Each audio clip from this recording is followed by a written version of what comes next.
In 1884, after the Ohio River tore open a limestone bluff, a railroad surveyor found stone coffins. These coffins were nearly 10 feet long, stacked inside the hill. By nightfall, the railroad had sent trains of heavy iron slag to bury the site. By the next morning, a permanent steel rail line was being laid directly over the graves. The official historical record remembers that winter as the Great Ohio River Flood, a natural disaster of unprecedented scale. The dark, freezing waters swallowed entire towns, tore heavy iron bridges from their stone foundations, and permanently redrew the topographical maps of 3 states. History books detail the staggering volume of water and the displaced families. They also detail the devastation it caused to the burgeoning industrial heartland. But the true mystery of the 1884 flood was not what the violent river took away.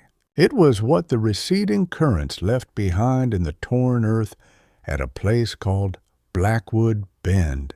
To fully grasp how an archaeological discovery of this magnitude could be so ruthlessly erased from the public record, we must look at the men who controlled the American Midwest. In 1884, the railroad was an absolute, unchecked empire. The rail barons wielded more practical power than local governments. They owned the land, they controlled the flow of information, and they possessed the vast, mobilized workforce necessary to reshape geography overnight. They were men driven entirely by schedules, aggressive expansion, and unyielding profit. They did not halt progress for scientific curiosity, and they certainly did not halt operations for the dead. If a mountain stood in their way, they broke it. If history stood in their way, they buried it. The winter of that year had been exceptionally brutal, with record snowfalls across the Appalachian Mountains. These were followed by an unseasonable, torrential warming period in early February. The resulting meltwater rushed down the tributaries and into the Ohio River, creating a catastrophic swell. In Cincinnati, the water crested at an astonishing 71 feet. The lower basin of the city was completely submerged, and buildings were swept away like fragile driftwood. The telegraph lines, the primary arteries of communication, were largely severed, plunging rural communities into absolute, isolated silence. It was in this chaotic, disconnected environment that a young civil engineer named Silas Lockwood found himself stranded. Lockwood was an ordinary man, a pragmatic surveyor, employed by a rapidly expanding subsidiary of the Regional Railroad Trust. His job was strictly mathematical, tasked with riding the precarious, surviving tracks along the flooded river valley. He had to assess structural damage, measure soil erosion, and determine where the company needed to rebuild its washed-out lines. He was a man of science and geometry, tethered to the harsh realities of iron and earth.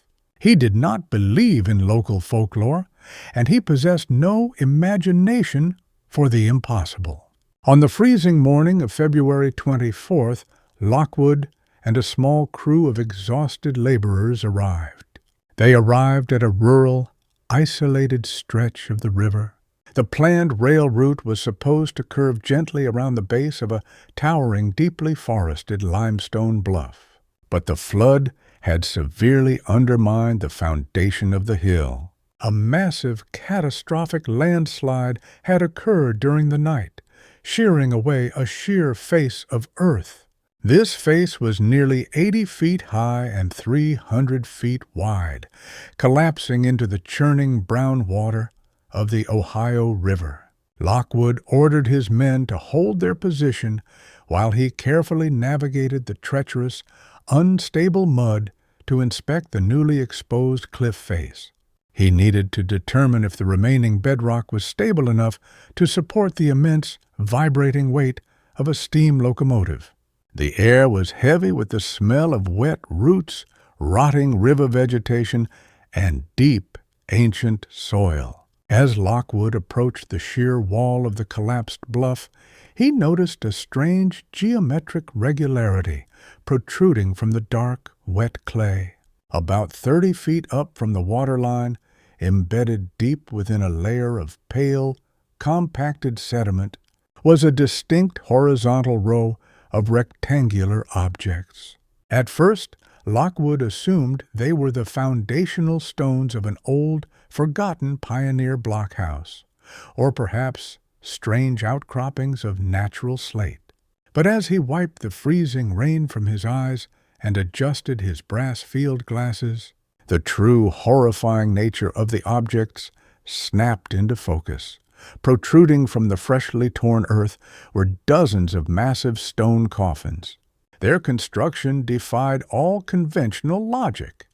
They were not made of rotting pine wood or rusted iron, the standard burial materials of the era. They appeared to be carved directly from solid, seamless blocks of an unidentifiable dark, polished stone. Furthermore, they had not been buried in the traditional manner, lowered into a grave from above the ground. They had been deliberately inserted into deep, horizontal alcoves, carved perfectly into the deep bedrock of the hill, stacked in a precise ancient honeycomb pattern, but it was not the strange, sophisticated architecture of the burial site. It was what sent a cold shock of primal dread through the surveyor. It was the sheer, terrifying scale of the objects. Using his surveyor's transit, Lockwood took a precise measurement from a distance. He checked his calculations twice, his hands trembling in the damp cold. The math was indisputable. Each of the stone coffins protruding from the cliff face was a minimum of 10 feet in length and nearly 4 feet across. Driven by a morbid, overpowering curiosity that momentarily eclipsed his strict professional training, Lockwood carefully climbed the unstable debris pile to reach the lowest exposed alcove. The flood waters had violently impacted this section of the cliff, and the heavy stone lid of one of the 10-foot coffins had been cracked and partially displaced by a heavy, uprooted oak tree. Lockwood peered into the dark, dry interior of the cracked stone coffin. He was expecting to find the remains of multiple people, perhaps a mass grave. This might be from some forgotten pioneer plague, which could explain the massive size of the container. Instead, he found a single, complete skeletal structure. The bones were a deep, stained ivory color, preserved perfectly by the dry, hermetically sealed environment of the stone. And they were monstrous. The femur alone was incredibly thick and longer than an ordinary man's entire leg. The rib cage was as wide as a heavy whiskey barrel, but it was the skull that forced Lockwood to stumble backward, his boots slipping dangerously on the wet clay. The skull resting inside the stone coffin was impossibly large, featuring a heavily pronounced sloping brow ridge and a jawbone that looked thick enough to crush granite. As Lockwood stood there, struggling to process the impossible physiology resting in the dust, he realized that the teeth were completely uniform. They were thick, flat, peg-like structures that bore no resemblance to the varied incisors, canines, and molars of a standard human mouth. This was not a tragic victim of gigantism. This was not a localized medical anomaly. It was a completely different architecture of life, buried in a highly sophisticated, deliberate manner by a culture that predated the earliest known indigenous settlements of the Ohio Valley by thousands of years. Lockwood scrambled back down the muddy slope. He did not tell his men what he had seen inside the stone coffin. The sheer psychological weight of the discovery was too profound, too dangerous to speak aloud. He immediately drafted a detailed telegraph message intending to send it to the nearest university in Cincinnati, the moment he could find a working line. He sketched the cliff face, recorded the exact 10-foot dimensions of the stone coffins, and he detailed the precise location of Blackwood Bend. But Lockwood was a company man. Before he sought out a public telegraph office, standard operational protocol dictated that he report the landslide and the structural delay to his regional director. He found a functional wire at a surviving junction station 10 miles up the line. He sent a coded message to the railroad headquarters, warning them that the route was blocked. It was blocked by an unprecedented archaeological anomaly that required federal excavation. The response from the corporate headquarters was not a request for further details. It was not an expression of scientific wonder. It was an immediate, terrifyingly swift mobilization of industrial force. Within 12 hours, a private, unscheduled train arrived at the junction station.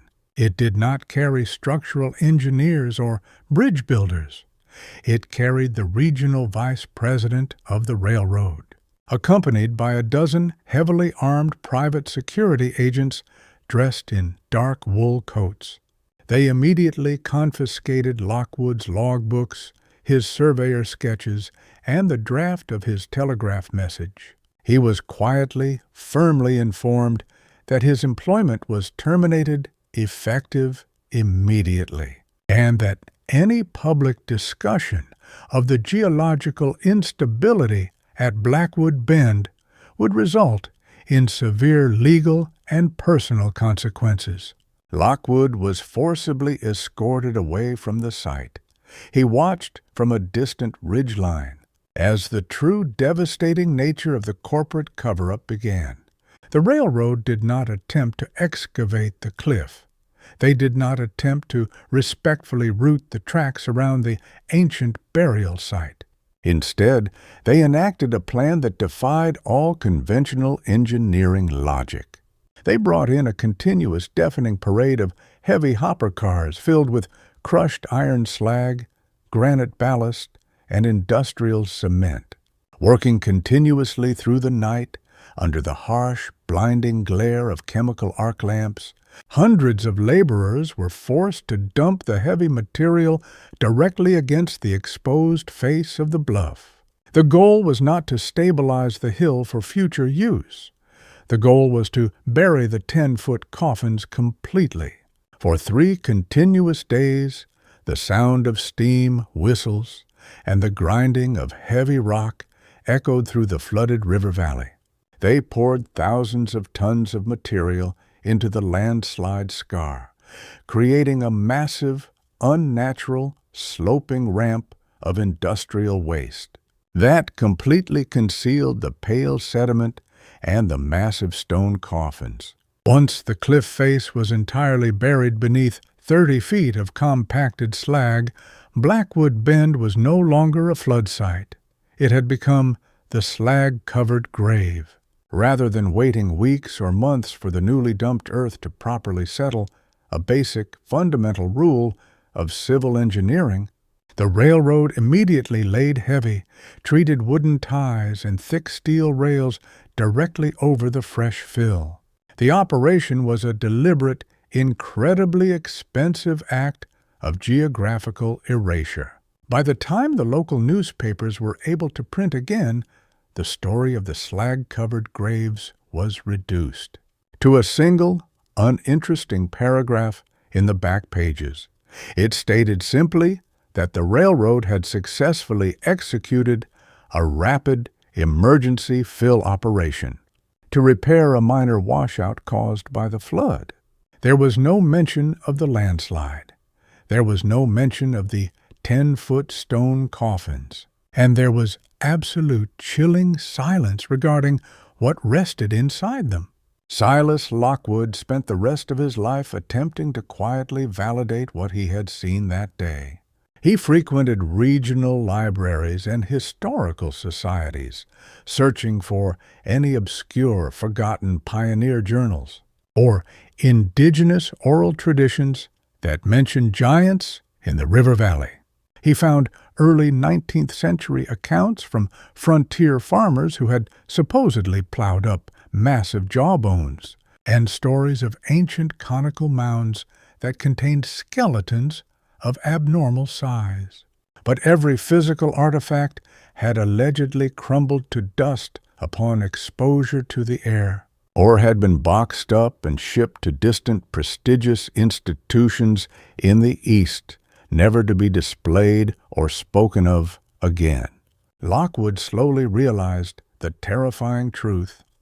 The railroad executives had not been surprised by his telegraph. Their incredibly swift, overwhelming armed response indicated that they already knew exactly what was buried.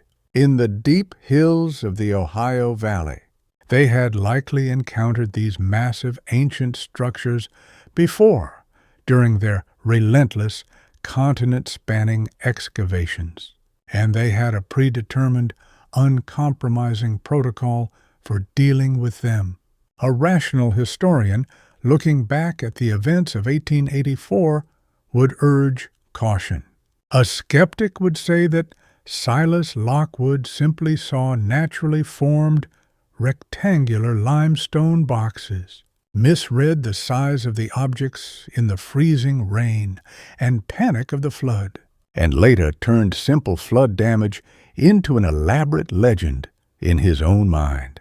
The skeptical view maintains that exhausted men make mistakes, and the railroad company may have simply chosen the fastest, most brutal emergency repair method available during a chaotic regional disaster to keep the supply lines open. But that rational explanation fails when you look closely at the response. Emergency repair explains speed. It does not explain confiscated sketches. It does not explain armed private security. And it does not explain laying steel over fresh fill before the ground had settled. Today, if you travel down the Ohio River, you can still find the exact location. The river still turns sharply against the high forested hills, and right along the water's edge, cutting a brutal straight line through the natural landscape, is the railroad track. It is elevated on a massive, unnaturally steep embankment of dark, hardened iron slag and crushed rock. Modern freight trains, weighing thousands of tons, roll over those exact stone coffins dozens of times a day. The ground constantly vibrates under the immense mechanical pressure of the modern era. The engineers driving those trains do not know what supports their heavy steel rails. The local historians do not possess the missing pages of the 1884 geological surveys. The records have been meticulously cleaned, leaving only the official, comfortable explanation of an emergency track repair over the slag-covered graves. We are left with a story that exists entirely in the shadows of the archives. A story of a devastating flood, a terrified surveyor, and an unnatural, desperate rush to pour steel and stone over a crack in the accepted timeline of the world. Maybe it was nothing. Maybe Silas Lockwood was simply exhausted by the chaos of the Great Flood, his mind playing cruel tricks in the freezing rain, confusing a strange formation of natural limestone and ordinary animal fossils for something monstrous. Maybe the railroad company's panicked, illogical engineering decision was just the result of chaotic corporate mismanagement during a massive crisis. Or maybe the people who lived through it saw something we no longer recognize. And why does the story end not with a flood, but with 10-foot coffins under a railroad, a surveyor's missing sketches, and trains still passing over the graves every day.